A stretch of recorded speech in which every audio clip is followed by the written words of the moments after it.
Mummy Joe கிச்சன்ல என்ன சமையல் இன்னைக்கு? இன்னைக்கு என்ன சிம்பிளான சமையல் தான். இங்க பாருங்க, கொஞ்சம் லெமன் ரைஸ் செஞ்சிருக்கேன் பசங்களுக்கு. இங்க உருளைக்கிழங்கு ஃப்ரை செஞ்சிருக்கேன். இங்க முளை கட்டின சிறுபருப்பு சுண்டல் பண்ணியிருக்கேன். இங்க வெள்ளை சாதம்.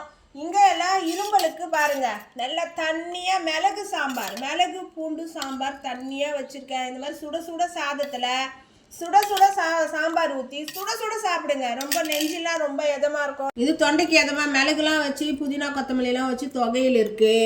எப்பயும் டெய்லி தொகையில் இருக்கணும் இப்போது கோல்டு டைமில். இங்கே பாருங்கள், இது வந்து சகப்பரிசி காட்டியானம் சோறு. இது அதுக்கு தண்ணி நிறைய இருக்குது பாரு. கொஞ்சமாக சாதமும் தண்ணியும் குடிக்கணும், ரொம்ப நல்லது ஹெல்த்துக்கு, உடம்புக்கு. டெய்லி கோல்டெல்லாம் கிடையாது. இது எந்த டைம்லையும் குடிக்கலாம், குளிர்காலம் வெயில் காலம் எல்லா காலத்துலையும் குடிக்கலாம். சுட சுட குடிக்கணும், நல்லா இருக்குது பாருங்கள். சாதம் கம்மியாகவும் தண்ணி கொஞ்சம் நிறைய வச்சு குடிக்கலாம்.